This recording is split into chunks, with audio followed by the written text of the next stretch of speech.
California is literally burning to the ground still as we speak. It's been days. The fires are not contained. They're still spreading. These areas are still not getting the proper water they need. No one is really doing what they should be doing. Don't get me wrong. We got firefighters out here risking their lives, but there's not enough of them.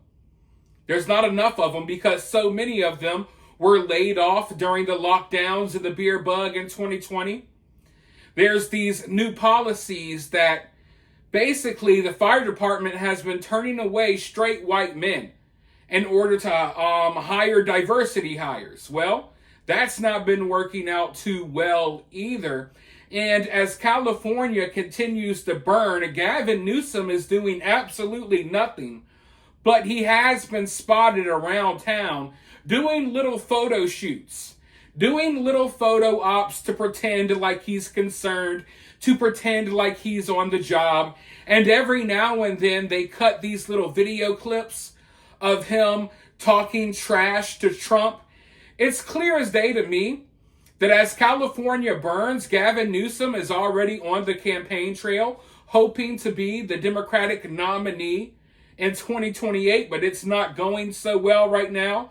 So instead of helping the people of California, he's been cutting these little promos, almost like a freaking professional wrestler, where he's calling out Donald Trump because of what Donald Trump has been saying during the fires. But last time I checked, Donald Trump is not president. So he's been out here literally acting. I mean, you can tell when he talks that he's a bad actor in multiple ways. Like the guy wants to be a Hollywood star, but it's not working out for him. But anyways, finally, people started tracking this guy down, and I've seen it multiple times over the last couple of days where people are finding Gavin Newsom as he's out here doing these photo ops, and they're basically chasing him down and confronting him.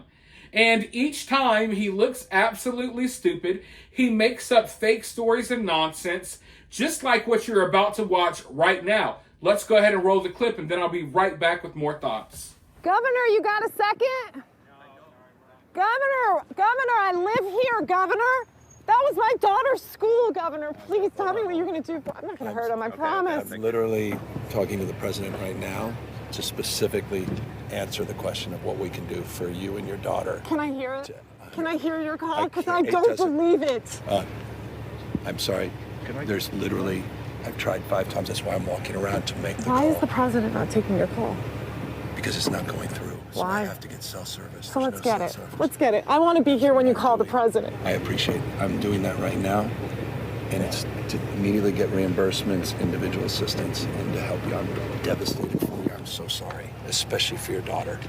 I have 4 kids losing the school. Everyone who went to school there, they lost their homes. They lost 2 homes because they were living in one and building another. Governor, please tell me, what are you going to do with the president right now? We're getting the resources to help rebuild. Why was there no water in the hydrants, Governor? That's all literally. Is it going to be different next time? It has to be. Has to be. Of course. What are you going to do?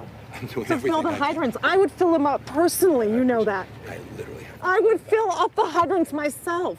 I understand. But would you do that? I would do whatever I can. But you're not. I see the. Do you know there's water dripping over there, Governor? There's water coming out there. You can use it. I appreciate it. I'm going to make the call to address everything I can right now, including making sure people are safe. I'd like to make sure you do. Can I have an opportunity to at least tell people you're doing what you're saying you're doing? Could somebody have a contact? Can I have your contact information? Right there. Hey, it's me, Gavin Newsom. My state is completely burning to the ground, and I'm walking around taking photos with photographers trying to make myself look cool in front of the smoldering buildings instead of actually doing my job. And then it's so hilarious. He's confronted and he pretends, oh, I'm just out here. It's me, Gavin Newsom, walking around I'm just wandering around these burning neighborhoods, on the phone, repeatedly calling Joe Biden, but he's not answering. I mean, really think about that, folks. You really think the governor of California is just out strolling around all of these burned down communities, just on the phone, just trying to call Joe Biden. He's on the phone desperately trying to get in touch with Joe. We got to do something. No, absolutely not.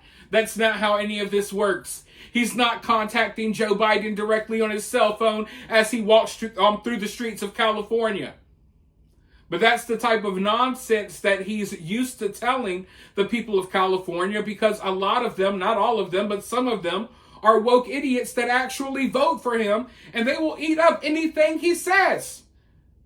And even though California is burning to the ground around them, some of them have not woken up to the reality of the situation. They think that this is a good leader. They believe him when they say that, oh, when he says that he's on the phone, I'm trying to call Joe Biden. Sorry, please don't confront me right now. Can't you see I'm trying to talk to Joe Biden? I'm calling, but I'm not getting any cell service. It's absolutely ridiculous. And man, I just feel so bad for the people of California. Some of them may have voted for this, but I still don't think they deserve this. No one deserves what they're going through.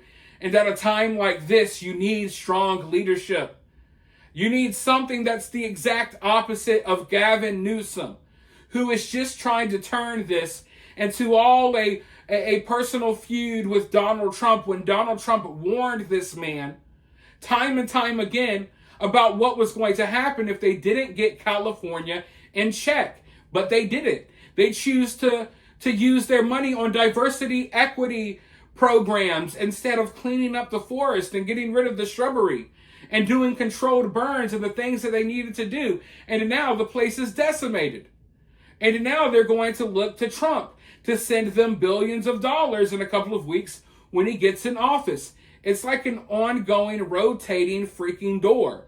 And, you know, the more you look into it, the more you wonder, hey, you know, I don't think a lot of these fires are just natural wildfires. It's damn sure not climate change. There's definitely a lot of shady stuff going on with these fires. And I would like to know who's making the money. Where is the money going when things like this happen? Because I don't know. I'm really getting this weird feeling in the pit of my stomach that some of this is done purposely. And it's done purposely all the time in order to benefit someone or group of persons. But for now, let me know your thoughts about this down in the comments below. While you're down there, hit that thumbs up, hit that subscribe, ring that notification bell. And if you find yourself getting too worked up by all of this, remember, it's just political cinema.